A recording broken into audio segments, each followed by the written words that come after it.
কবে বিয়ে করছেন পূজা জানালেন নিজেই। আগামী বছর বর নিয়ে পূজা উদযাপন করবেন পূজা চেরি। পূজা চেরি নাম জড়িয়েছিল ঢালিউড কিং সাকিব খানের সঙ্গে। প্রেম বিয়ে নিয়ে খবরের শিরোনামে এসেছিলেন তিনি। তবে এরপরই সেই গুঞ্জন থেমে যায়। আলোচনার কেন্দ্র থেকেও সরে যান এই নায়িকা। তবে এবার শারদীয় দুর্গাপূজায় পূজা আবারও উঠে এসেছেন খবরের পাতায়। তিনি নিজেই জানিয়েছেন কবে বিয়ে করছেন তিনি।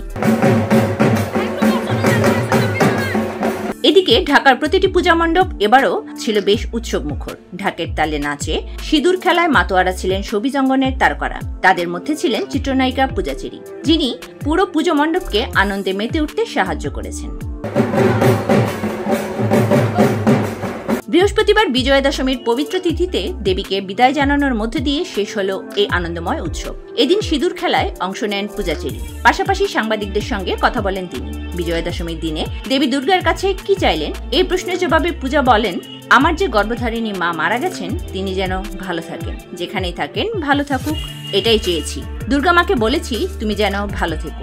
আমরা সবাই চাইতে চাই, কিন্তু মাকে জিজ্ঞেস করি না মা তুমি কেমন আছো। আমার যে গর্ভধারিণী মা যে মারা গেছেন সে যেন ভালো থাকে, যেখানেই থাকে ভালো থাকে। অভিনয় জগতে নিজের পথ শুরু করেছিলেন শিশু শিল্পী হিসেবে।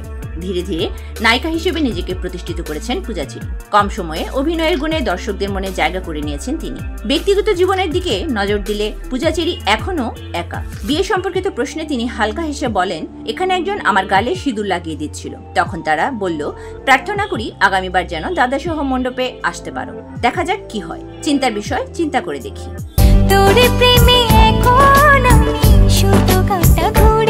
বিনোদন ডেস্ক, এটিএম নিউজ।